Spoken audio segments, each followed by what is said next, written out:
रोजे के जहिसन यमुना महाजा लूटिए राजा जी।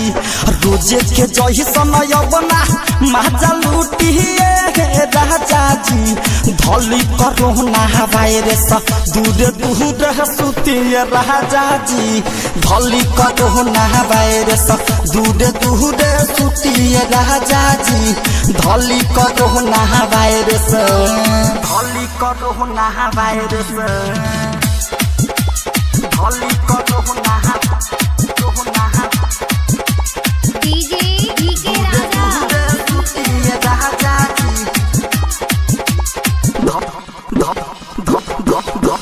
ढेर दिन के बताया बनैखे ये राजा मनमा के अपना मनाई ना।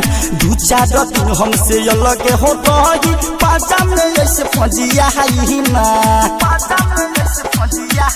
हाँ हाँ ढेर दिन के बताया बनैखे ये सहिया मनमा के अपना मनाई ना। दू चार दिन हमसे अलग हो रही पाजा में ऐसे फजिया ही ना।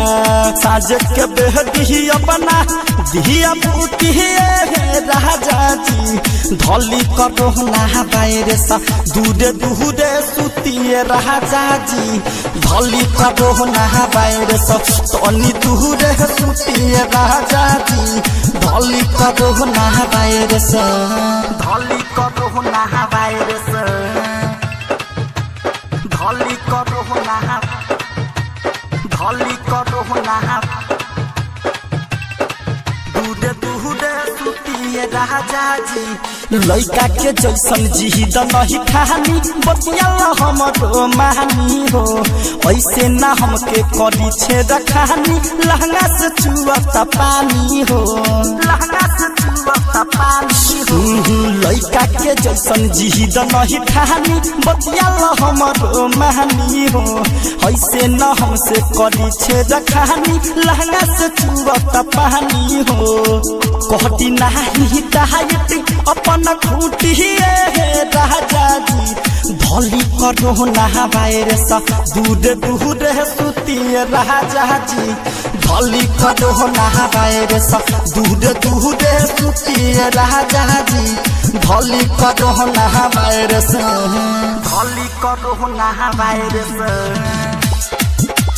धली कोरोना डीजे डीके राजा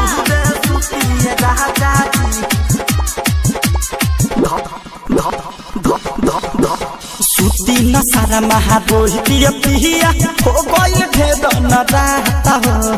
फोन पर हमारा रहे बतबल राइटर रवि कस बिराता हो।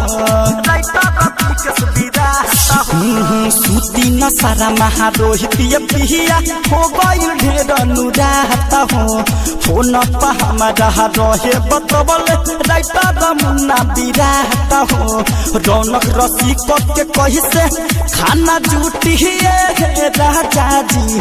धली कोरोना वायरस दूर दूर सुतिए राजा जी। धली कोरोना वायरस